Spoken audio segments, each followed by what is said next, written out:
આપણા દેશના બંધારણમાં તમામને સમાન શિક્ષણનો હક આપવામાં આવ્યો છે. પછી તે તવંગર હોય કે પછી ગરીબ, ધનાઢ્ય અને ગરીબ બંને સારું શિક્ષણ મેળવી દેશના વિકાસમાં સહભાગી થઈ શકે છે. પરંતુ ગુજરાતમાં શિક્ષણનો વેપાર કરનારા શિક્ષણ માફિયાઓની દાદાગીરી જુઓ.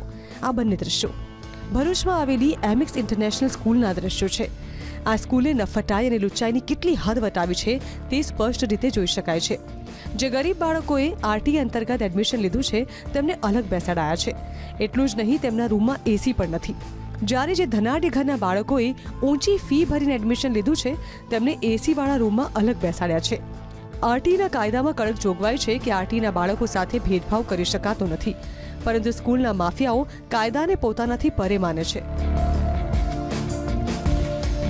આ સ્કૂલ દરેક વિદ્યાર્થીઓ સાથે ભેદભાવ રાખે છે અને આરતી હેઠળના વિદ્યાર્થીઓને માનસિક રીતે ટોર્ચર કરી એમની માનસિક વિકાસ રૂંધવામાં આવે છે. અહીંયા જે સ્કૂલમાં જે સોશિયલ એક્ટિવિટી હોય છે, એમાં જે લાસ્ટ વીકમાં સ્વિમિંગની એક્ટિવિટી હતી, એમાં આ વિદ્યાર્થીઓને ભાગ લેવા દેવામાં ના આવ્યો. અમારા બાળકો એસીમાં પણ ના બેસેલા હતા અને ડિજિટલ બોર્ડ એમને સ્ટાર્ટ કરીને ચેક કરવાનું કીધું, તો એના માટે પણ એમના પાસે કોઈ સુવિધા બરાબર હતી ના. તો આટલો મોટો ભેદભાવ આવી રીતે જો રાખે તો પછી અમારા વિદ્યાર્થીઓનું આગળ જતાં શું, એમના મગજ પર એની માનસિક અસર થવાની જ છે. લુચ્ચાઈની હદ વટાવનારી ભરૂચની એમિક્સ ઇન્ટરનેશનલ સ્કૂલના આચાર્ય ખુલ્લેઆમ પોતાનો ઘમંડ પણ બતાવી રહ્યા છે.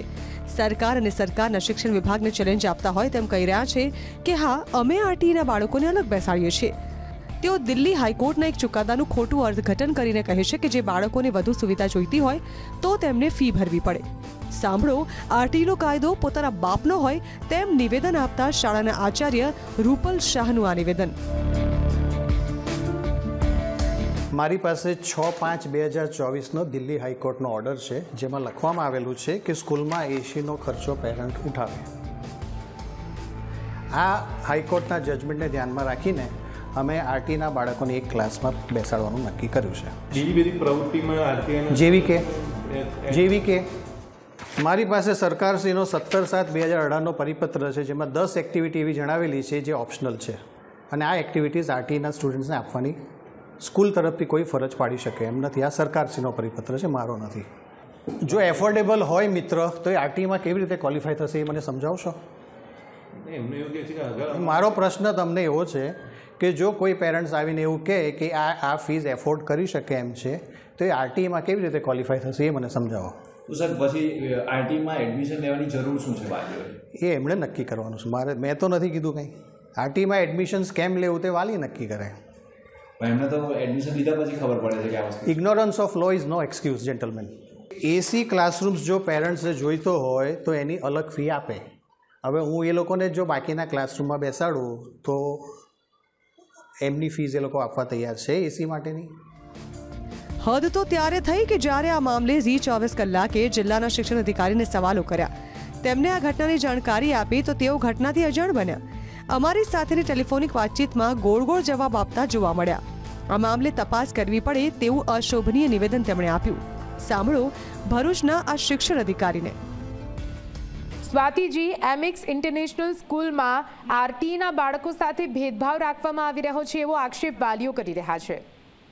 જી, મને વાલીઓ તરફથી એવી કોઈ રજૂઆત મને હજી સુધી અમારી ઓફિસને કોઈ મળી નથી. મળશે તો યોગ્ય તપાસ કરાવીશું. જો આ પ્રકારે ભેદભાવ રાખવામાં આવી રહ્યો છે તો શું સ્કૂલ સામે કોઈ કાર્યવાહી થશે? તપાસ કર્યા બાદ ખ્યાલ આવશે. તપાસ કરવી પડે, મારે જોવું પડશે. હું જોઈ લઉં પછી કંઈક આગળ હું આપને કહી શકું. અત્યારે હાલ કંઈ કહી શકું નહીં. એટલે તમે તપાસ કરો છો અને એમાં જો કંઈ આવે છે તો શું તમે એક્શન લેશો ખરા? મને રજૂઆત મળશે તો હું તપાસ કરાવીશ. ગરીબ બાળકો સાથે શિક્ષણમાં ભેદભાવ રાખતી અને કાયદાની એસી કી તેસી કરતી આ માફિયા સ્કૂલની ફરિયાદ ઝી 24 કલાકે રાજ્યના શિક્ષણ મંત્રીને કરી. શિક્ષણ મંત્રીએ ઓન કેમેરા કબૂલાત કરી કે આ ખૂબ ગંભીર ઘટના છે. અમે તપાસના આદેશ આપ્યા છે. તપાસના અહેવાલ બાદ પગલાં લેવામાં આવશે. ન બનવું જોઈએ અને અનેક શાળાઓમાં આવી ગંભીર ફરિયાદો મળે છે. બાળક સાથે એવો ભેદભાવ થાય તો એવો ન થવો જોઈએ અને થાય તો ચોક્કસ પ્રકારે એક્શન લેશું. ભરૂચની આ શાળામાં જે બનાવ બન્યો છે કમ્પ્લેન કરી છે અને મીડિયામાં આવ્યું છે એ બાબતમાં પણ હું જિલ્લા શિક્ષણ અધિકારી સાથે વાત કરીને સાંજ સુધીમાં રિપોર્ટ લઈ લઈશ. શિક્ષણ મંત્રીએ તપાસના આદેશ આપ્યા છે. હવે ખરેખર તપાસ થશે કે નહીં તે એક સવાલ છે, કારણ કે શિક્ષણ મંત્રી અને શિક્ષણ વિભાગના મોટા અધિકારીઓ આવી ઘટના બને ત્યારે દર વખતે એવું કહેતા સંભળાય છે કે અમે તપાસના આદેશ આપ્યા છે, પરંતુ ત્યાર પછી શું થાય છે તે કોઈને ખબર નથી હોતી. આરટીઈના કાયદામાં સ્કૂલની માન્યતા રદ કરવા સુધીનું પ્રાવધાન છે, પરંતુ કોઈ ખાનગી સ્કૂલની માન્યતા રદ થઈ હોય તેવું હજી સુધી અમારે ધ્યાને તો નથી આવ્યું. તો ઝી 24 કલાક કેટલાક સવાલ રાજ્યના શિક્ષણ વિભાગને કરી રહ્યું છે.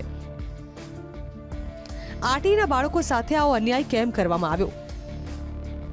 આવી મનમાની ચાલી રહી છે તો શિક્ષણ અધિકારી શું કરી રહ્યા હતા? શું ગરીબ બાળકોને સારી સુવિધા સાથે શિક્ષણનો હક નથી? કાયદાની એસી કે તેસી કરતી આ શાળા સામે કાર્યવાહી તમે કરશો? દિલ્હી હાઈકોર્ટના ચુકાદાનું ખોટું અર્થઘટન કરતા આચાર્યને કાયદાનું ભાન કરાવાશે? આ ઘટનામાં બેફામ બનેલી ભરૂચની એમિક સ્કૂલ હોય, શિક્ષણ મંત્રી હોય કે પછી શિક્ષણ માફિયા, કોઈને ઝી 24 કલાક નહીં છોડે.